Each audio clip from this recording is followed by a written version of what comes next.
Көшеде бір ит ашығып өлім аузында жатыр екен. Қасында оның қожайыны бір бәдәуи зар жылап отыр екен. Сәлем достар, Рухани Storytelling каналына қош келдіңіздер. Видеоны соңына дейін тамашалап, қолдауларыңызды сұраймын.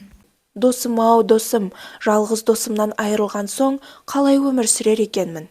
Қиналатын болдым-ау, байғұсым-ау депті. Әй әпенді, не үшін сонша жылап отырсың? Деп сұрапты қасынан өтіп бара жатқан бір дәруіш. Басыма келген бәлеге жылап отырмын, қасымда адал досым бар еді. Мені жалғыз тастап, жаратушысына кетіп бара жатыр. Жыламай қайтейін, итімнің айбаты арыстандай, қара кіші өгіздей еді. Түнде ұйқымды күзететін, ал күндіз ризығымды табуға көмектесетін. Өзі адал, дұшпанға қатал еді, олжада тауып келетін, ұрыдан да қоритын. Байғұс-ау, сонда итіңе не боп қалды? Аштан өліп барады досым. Бар бәле сонда. Сабыр қыл, деді жолаушы. Ақысын Құдай береді. Құдай деген сондай, ұлық жаратушы. Кейде біздің сабырымызға орай қаншама сый-сияпат беріп жатады. Бірдеңемізді сатып пұл қылайық. Мына арқаңдағы ауыр сөмкеңде не бар, соны айтшы.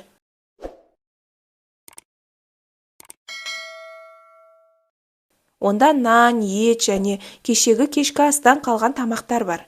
Сонша тамағың болса неге итіңе бермейсің, деп сұрады жолаушы. Атай көрме, ит маған қанша жерден қымбат боп тұрса да, жанымнан артық емес. Тамақты маған ешкім тегін бермейді, ал итім үшін жылағаным тегін ғой, деді бәдәуи. Өзің бір ақымақ екенсің. Тамақ көз жасыңнан қымбат болса, итіңнің дәрежесі сенен қымбат. Көзден аққан жас жүректегі қанмен шыланады. Бірақ сенің төккен жасың жердегі шаңға да татымайды, депті дәруіш. Кейбір адам Құдайды іздеген боп, көзінің жасын көл қылып, сыртқа діндар көрініп, шешен сөйлеп, халықты сендіреді. Ал Құдай үшін құрбандыққа, жан қинайтын құлшылыққа әрекетке келгенде, бәдәуише іс қылады. Румейдің осы хикаясын белгілі қаламгер Арғынбай Бекбосын бүйдеп аударған. Қайран итім енді амал жоқ өледі, депті бәдәуи зар қағып жас төгеді. Мұны көріп келеді де білгісі, жөн сұрайды жай бейтаныс бір кісі. Қайтып диям жасымды енді төбетім, болып жатса Құдайым-ау өлетін.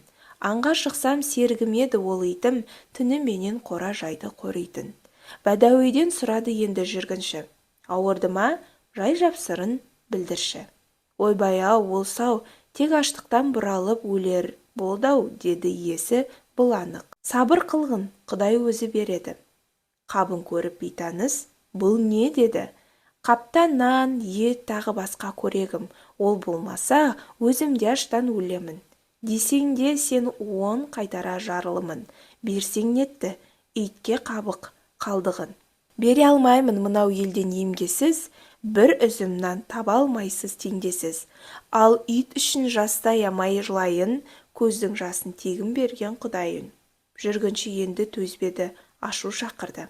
Қарғысатсын мәңгі сені атыңды. Мес екенсің үрлеп қойған қыркеуек, досың болған жоқ беді, бұл төбет. 100 есе кем сенің иттің өз басың, саған астан арзан боптау көз жасың. Көздің жасы қан емес пе қайғыдан, суға айналып, өз түсінен айныған. Жасыңда да құн жоқ мына шаңқырлы, көзім шықсын көрсем сендей малғынды. Менің каналыма тіркеліп, қолдауларыңызды сұраймын.